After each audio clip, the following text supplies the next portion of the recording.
We're really excited to have these two sessions that we're going to be having in this room today. We will give you a break after the end of this one if you want to switch to the other room for the next breakout sessions. But we are extremely lucky to have Carissa Cianci here with us. She is the patient specialist at Loma Linda University Medical Center. Her primary job is the improvement and standardization of patient care through the creation of shared baseline protocols and dashboards.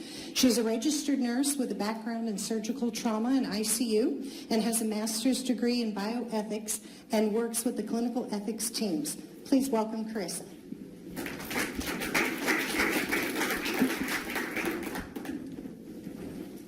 Hi, good morning. It's really nice to be here. I'm going to talk about enhanced recovery after surgery and how we implemented a pathway for it at Loma Linda. We're going to outline the key elements of an ERAS program and go over some of the benefits of integrated decision support. I'm going to start with a general overview of enhanced recovery after surgery. The original ERAS protocol was developed in 2001 by a group of academic surgeons in Europe. It started in a study group that wanted to further develop work that had been done in the 1990s around multimodal surgical care. This group discovered that there was a large discrepancy between what was current practice and what had already been shown in the literature to be best practice. This prompted them to champion the process of changing from tradition to best practice. The emphasis of ERAS is on the quality and not the speed of recovery. It's a multimodal, multidisciplinary, evidence-based approach to care of the surgical patient. And it started out with colorectal surgery, but has since been expanded and has improved outcomes in most major surgical specialties. According to the American Society of Colon and Rectal Surgeons, contemporary colorectal surgery is often associated with a long length of stay, high cost, and high rates of surgical site infections. In certain populations, up to 80% of the patients experience perioperative nausea and vomiting, and these patients have readmission rates as high as 35%. So some of the main changes that came with ERAS were to minimize stress and improve the body's response to stress. This is done through preoperative nutritional support for malnourished patients, carbohydrate loading preoperatively to minimize post-op insulin resistance, epidural or spinal analgesia to reduce the endocrine stress response, anti-inflammatory medications to reduce the inflammatory response, early post-op feeding to provide adequate energy intake, and optimization of post-op pain control to avoid stress and insulin resistance. The second major change was the focus was to minimize fluid shifts, because too little fluid can cause reduction in perfusion, leading to organ dysfunction, whereas too much fluid causes fluid overload, which is a major cause of post-op ileus and its associated complications. And the final change was to avoid traditional care elements that had been shown to be harmful, such as the routine use of nasogastric tubes, prolonged urinary catheterization, and prolonged or inappropriate use of abdominal drains. The outcomes targeted by these protocols include to decrease variability in practice, reduce morbidity, shorten length of stay, improve pain control while at the same time decreasing opioid use, improve post-op nausea, and reduce readmissions. In 2016, the UCSF reported that after their implementation of an ERAS program, they saw a 2-day, which was a 31% decrease in their length of stay, and at the same time, their 30-day all-cause readmission rate went down from 21 to 9%.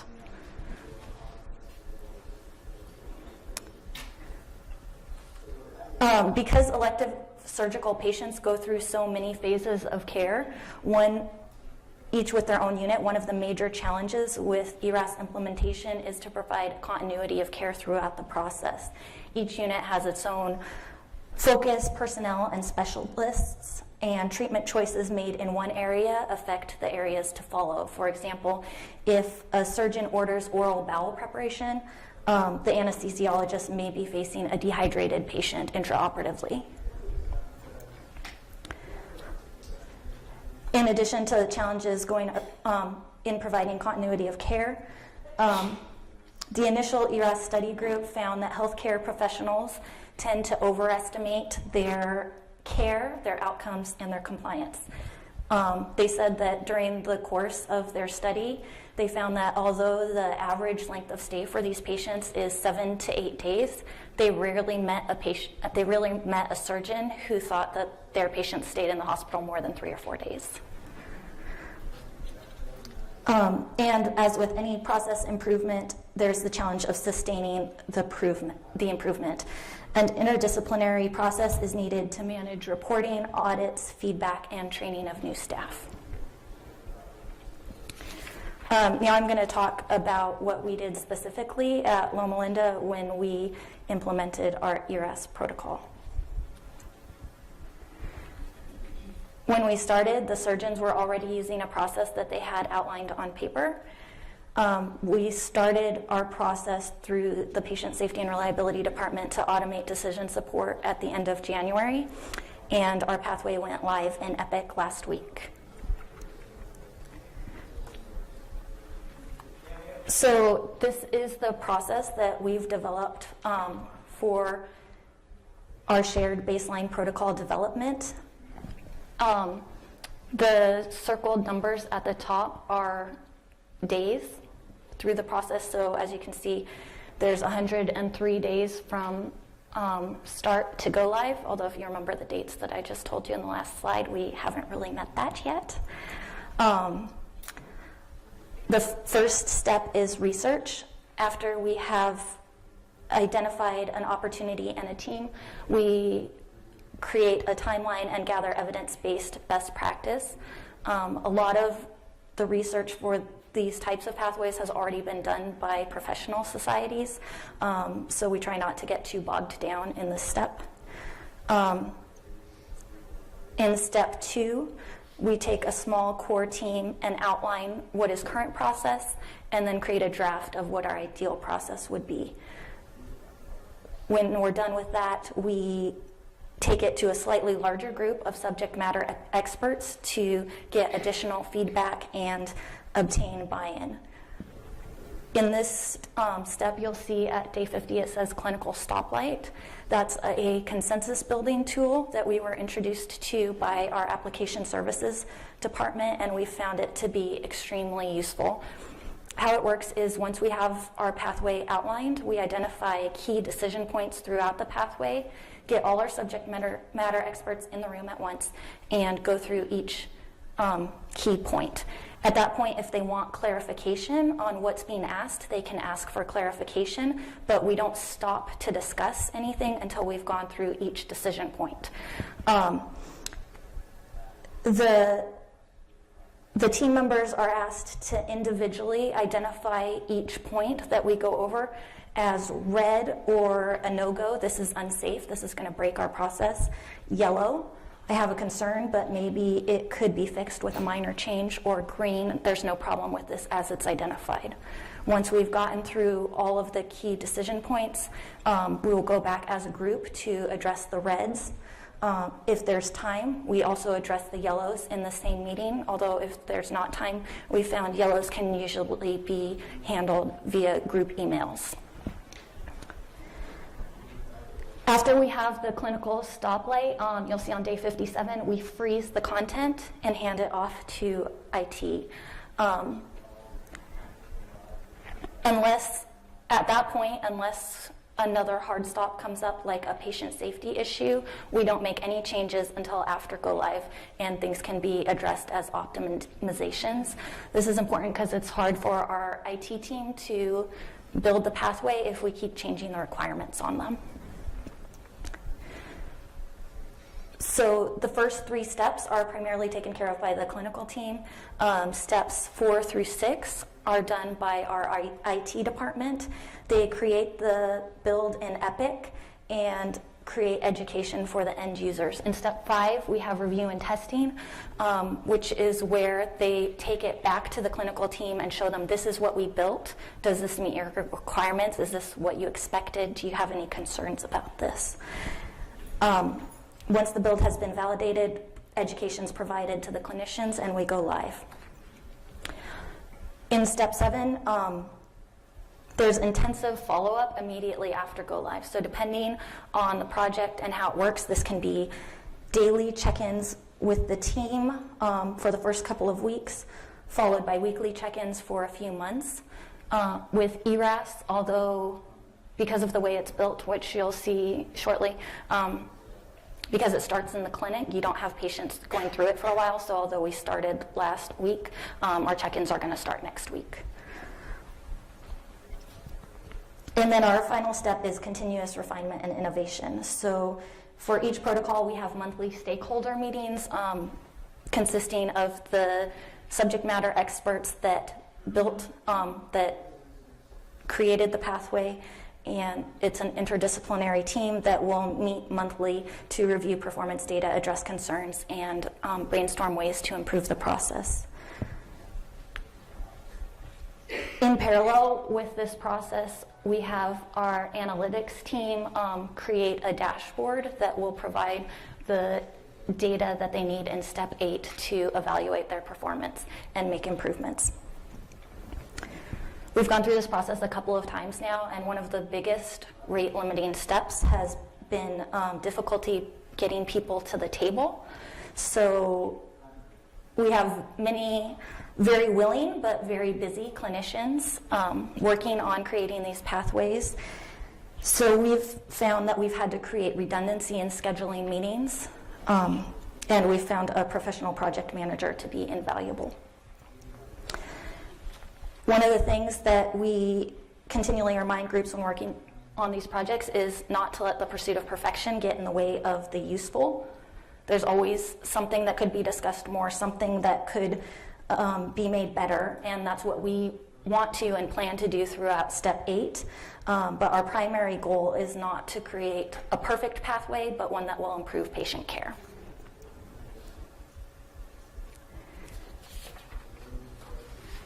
So getting started with a protocol, we identify our opportunities. So with ERAS, it was length of stay and complications such as surgical site infections and ileus.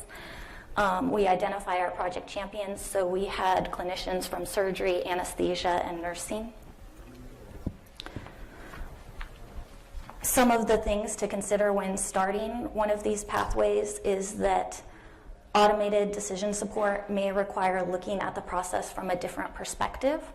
To identify what are the most appropriate triggers for the pathway, where is the easiest place to document some of the criteria that we need, how do we break up existing order sets to apply to specific phases of care. ERAS was the first time that we used the pathway functionality in Epic for both our clinical team and our application services team. So it was a learning process for everybody. It was part of the reason why it took so long. You have to clearly identify your inclusion and exclusion criteria. So for this pathway, our inclusion is adult elective colorectal surgeries. We have a defined list of colorectal surgeries that will trigger the pathway. However, our providers always have the opportunity to opt out of using the pathway or to opt in if it wasn't triggered. It's important to note that our goal is never for 100% utilization, because it's impossible to create a pathway that would perfectly fit every patient. So if we actually had 100% utilization, it would indicate mindless adherence.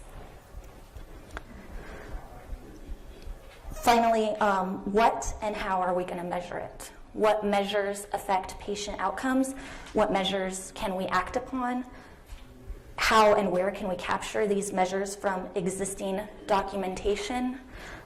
Which is to say, are our documentation practices consistent and reliable? I don't know about where you all are. We've found that to be a little bit of a challenge. So I'm going to kind of walk you through how the pathway looks in EPIC, which is our electronic medical record. When a surgeon selects the case request in the clinic, it will prompt this best practice advisory when they sign it. So they have the option from here to open the ERAS pathway or to acknowledge a reason why it would not be appropriate for this patient and opt out. If they choose to continue with the pathway, it will take them to pathway management, and you can see that it's suggested that they use the enhanced recovery after surgery pathway. When they select that, they're taken to the orders.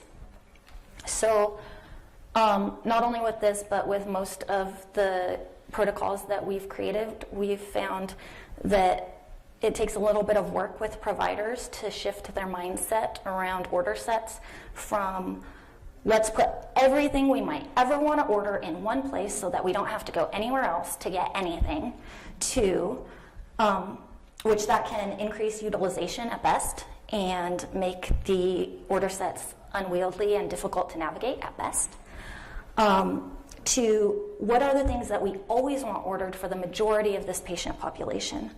Providers are always able to place additional orders, but we want to promote best practice while decreasing unnecessary utilization. As a teaching hospital, we also have the consideration that residents may assume that they should order something simply because it's in an order set in front of them that was prompted. Once we've narrowed down our order set, within that we choose which items we want defaulted, which ones we want pre-selected when they open the order set. And one of the considerations with that is that providers are more likely to check an order that they want than they are to take the time to uncheck something that they don't want. Once they sign the orders from here, it activates the pathway. When a patient has an active pathway, you'll get this type of overview, which is a little difficult to see, but towards the top you see there's different boxes. The one on the left is selected. So it's separated by the phases of care. You have the consult, PACE clinic, day of surgery, post-op day 0, post-op day 1, day 2 and 3. Each phase of care will show its own goals for the patient and orders specific to that phase of care, which allows the team to see the patient's progression from a high level at a glance.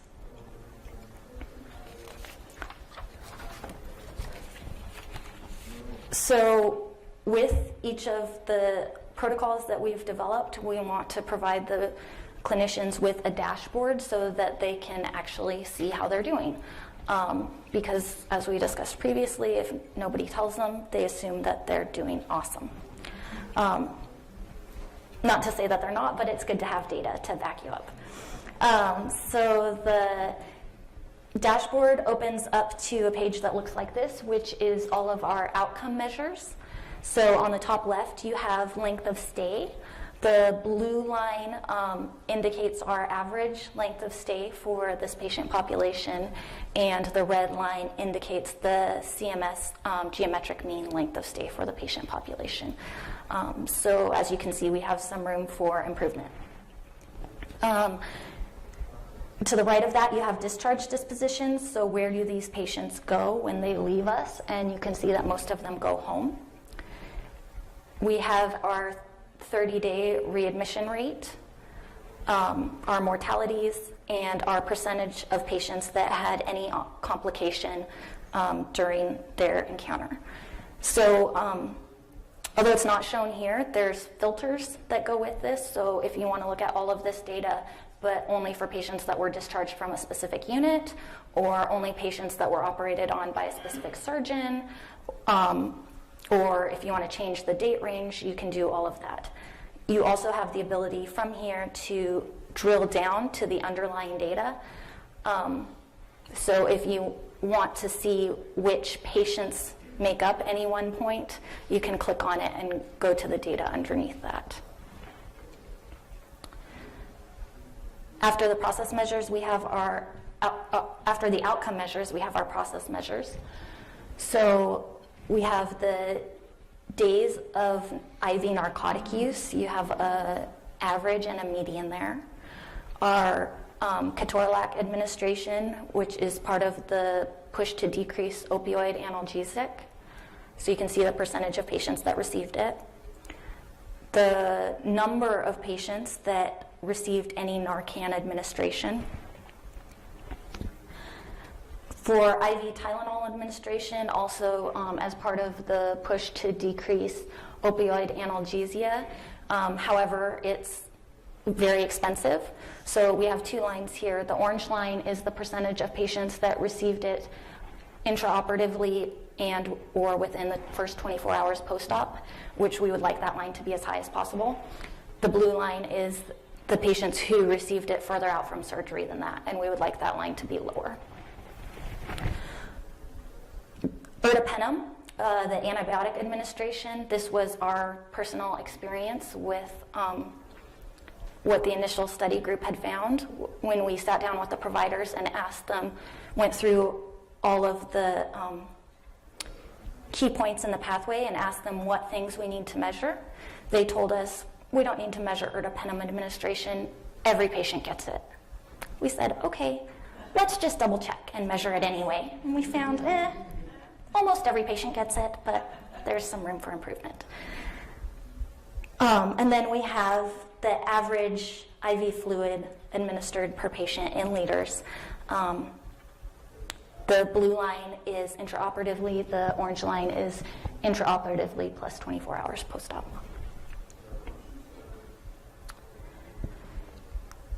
So prior to because we already had a process in place, but we didn't have a pathway in EPIC, the only way that we could track utilization was by whether or not the order set was used.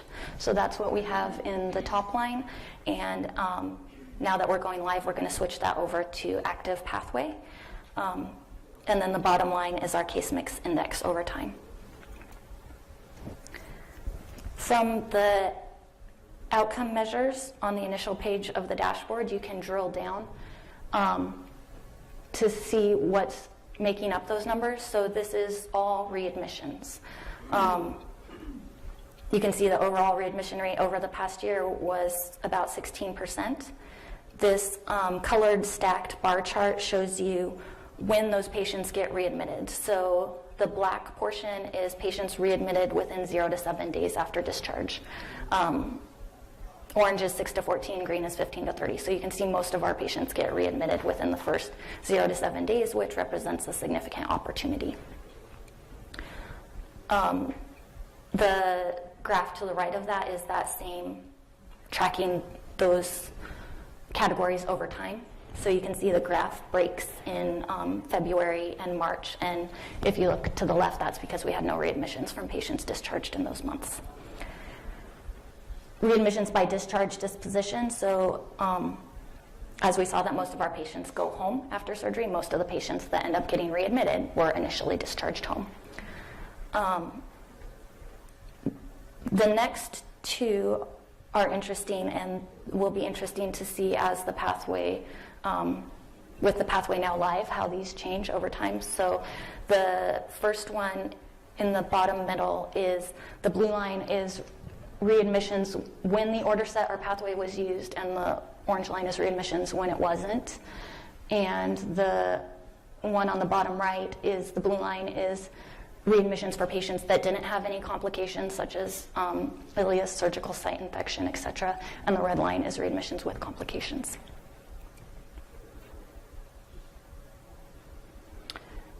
This is the drill down from length of stay.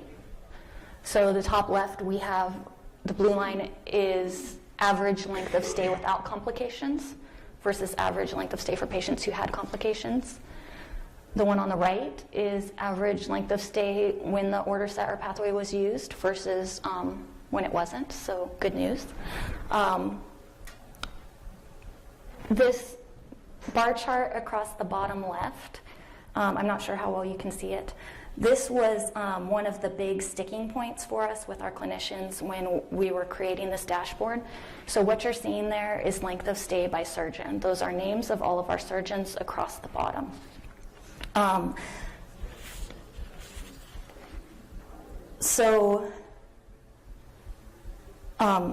There was a lot of discussion around the appropriateness of this and whether this was something we wanted to pursue or not. But it came down to how transparent do we want to be and what type of culture are we trying to promote. So we started this conversation with the 3 or 4 colorectal surgeons that were championing this pathway. And so we started with who should have access to this, like the chair of the department, who should be able to see it with everybody's name.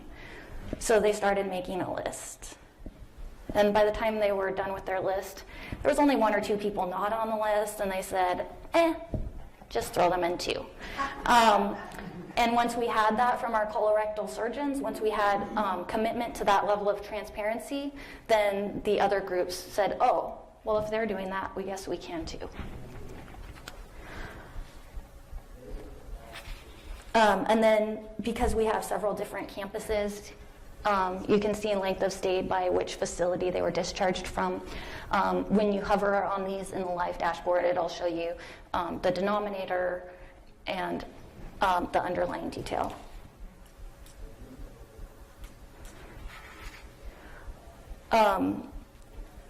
These graphs show you the average total IV fluid administered intraoperatively and the first 24 hours post-op. Blue is for patients who didn't have complications. Red is for patients who had coded complications.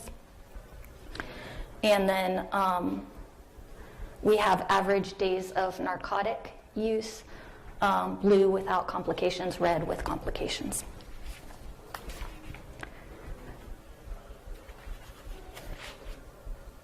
So the goal with the dashboards is that these will be reviewed at our monthly stakeholder meetings so that we can just keep track of our performance and spot any issues early and figure out ways that we can improve our performance. Our next steps for this project include integrating cost data into the dashboard, optimizing the pathway for more complex colorectal surgeries. Currently it's simple elective colorectal surgeries, and then to expand the pathways to include other surgical specialties. So I'm going to give you an example from one of the other pathways that are care paths that we did. So this is from our heart failure dashboard. We got cost data from our finance department, and this tracks the total direct the graph that you're looking at specifically is total direct pharmacy cost per patient day. So it accounts for length of stay in there. And we have the same information for labs and imaging as well.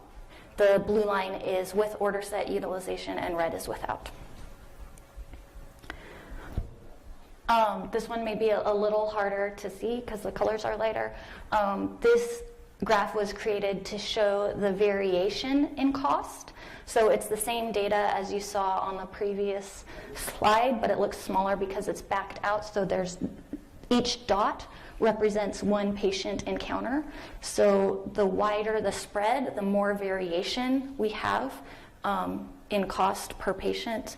And so that would be an area that we could look for opportunity. So far this year, we've done heart failure, sickle cell anemia, colorectal ERAS.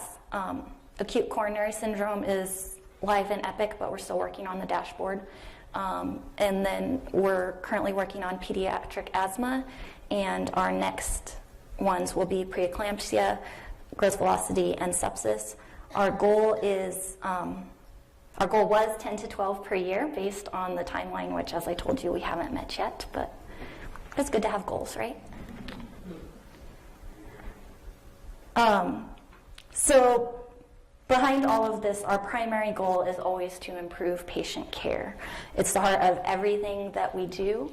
I love that our application services department, although they never touch a patient or even see a patient, they describe their work as how we contribute to excellent patient care.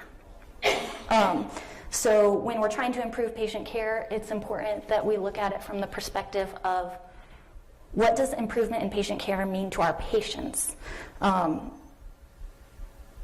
Means not being nauseated, not being in pain. When can I go home? When will I be functional again? So our secondary goals would be to decrease inappropriate variation by reducing the need for our providers to rely upon memory. You know, they have a lot of things to remember to take care of these patients. So if we can automate the steps that are the same for all of the patients, then they're able to focus on what makes this patient different. What does this patient need different from the rest of my patients? We want to make it easier for them to give their patients evidence-based care. If we're not making their lives easier, they're not going to use whatever it is that we created. And we want to provide them the data necessary to drive improvement. I really believe that everybody that works in healthcare shows up because they want to provide great patient care. And if we don't have data to show them areas where they may be able to improve, they're going to assume that they are providing the best patient care. So it's important that we give them feedback. Is there any questions?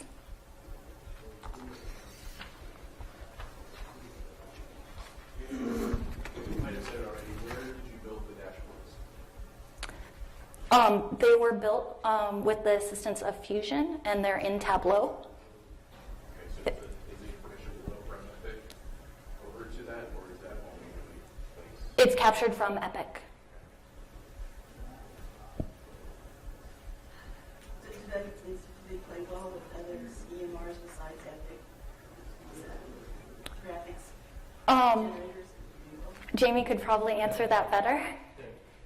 We'll be glad to talk to you afterwards if you do it. Sure. Yeah, absolutely. We're in the process of getting Epic, but how to see where you're at. It's the analytics portion. It's based on the data warehousing. We leverage Epic's data warehouse. We do bring in other sources. Loma Linda, for example, uses MIDAS to track surgical site infections. We integrate other sources. We have a source agnostic analytics data warehouse. And in this scenario, we leverage Tableau, but we leverage different tools at different times.